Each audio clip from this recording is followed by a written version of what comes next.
Put your earphones on, step outside, and come with me to a corner of West London where the pavement is learning how to breathe again. London has been given the first ever National Park City status.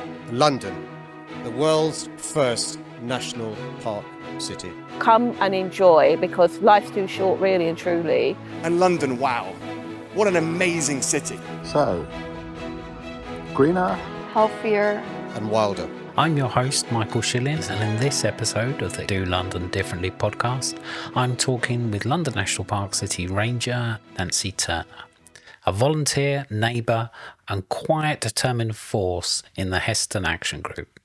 We talk about greening the grey, the heartbreak of front gardens being paved over, and the missed opportunities where streets are resurfaced without leaving space for trees, verges or life. We also get into what happens when a ranger project suddenly has momentum, like Nancy receiving plants from the London National Park City Show Garden at Hampton Court, and securing a small grant to add edging, signage, and those little touches that help a neighbourhood understand why this matters. And then here's the future: a new gazebo, a compost toilet, film nights, school visits, bug hunts, workshops, and a growing network of local groups finding each other and sharing energy. This is an interview about small spaces, big patience, and the power of turning up. Here's Nancy Turner. I'm not a churchgoer, but there is a certain spiritual aspect to coming down here. You'll feel you're paying your dues to nature. My name's Nancy Turner. I've been a member of the Heston Action Group probably for about 4 years. As far as I can remember, I started off with the litter picking side, which is really how Heston Action Group started anyway, as a group of concerned residents who wanted to tidy the place up a bit. So I joined Ma and Michael and some of the others on a litter pick, and then gradually came to realise that this space was being created. I think I've only been involved in this one for about 3 years now. Just as a volunteer, come down on a Sunday morning. There's a lot to do here. It's a very big space and we have a limited number of hands that can work the space. We could always do with more. But we've managed to achieve quite a lot in the time. I keep coming down here thinking, oh, there's that little area I want to spend some time on, and then that little area needs some attention. But then what happens is we get a big project that needs all hands on deck. So we're all doing that, and the other stuff has to wait a little while. But it'll get done. Doing something to do with the sustainable drainage scheme, that was again through Ma and the HAG thing. I wouldn't have known about it otherwise. I went along one day and helped do some of the planting, and I've been back to see how they're looking, and looking very good. The plants have thrived, so that's good to hear. The thing I've got going as a very small London National Park City Ranger project is something that we've dubbed pocket gardens.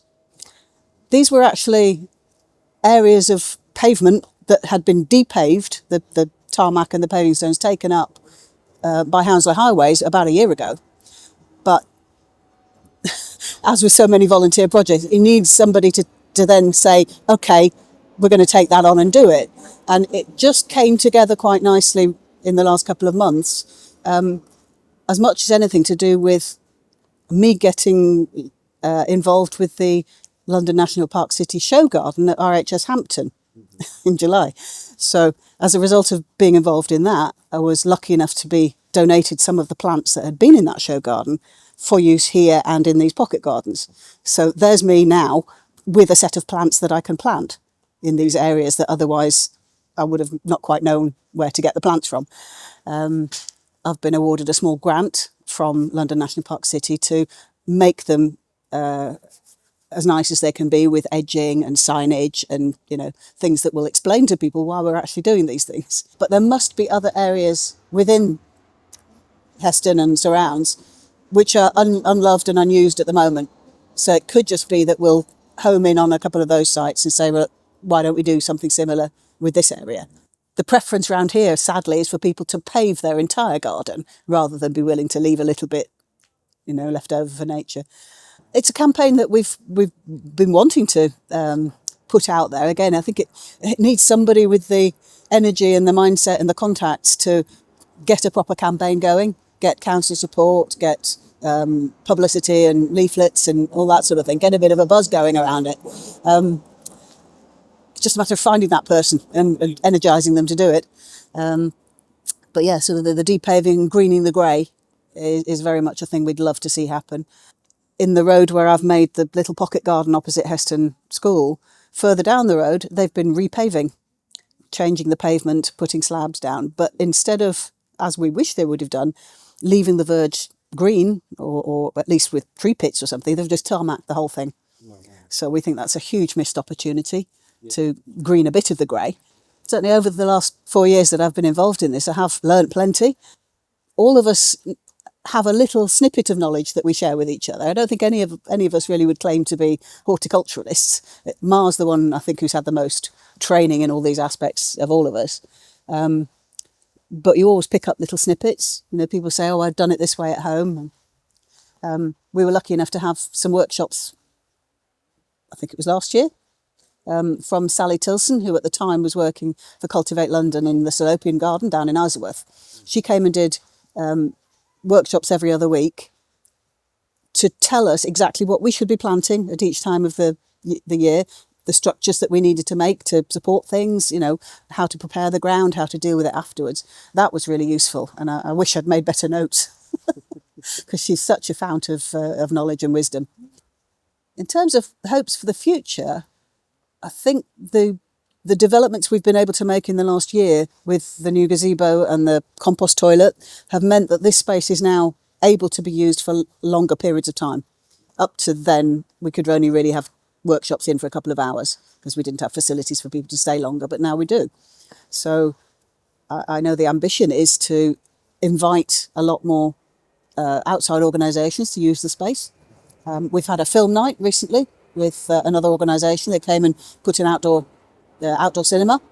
So more of that kind of thing. We've got the gazebo that could be used by people for meeting space. We want to get the school visits back in.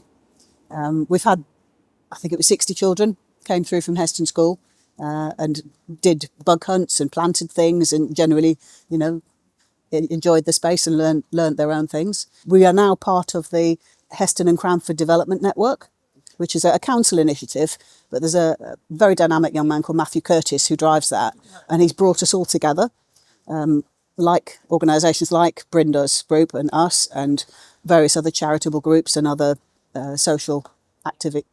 socially active organisations in the Heston and Cranford area. There's a lot going on. So he's brought us all together, and now we can share the things that we're doing with each other. So I think the future's good from that point of view. I think there's a lot more connections being made, people supporting each other and knowing what's going on. So yeah, good stuff. London has been given the first ever national park city status. London, the world's first national park city. Come and enjoy, because life's too short, really and truly. And London, wow, what an amazing city. So, greener, healthier, And wilder.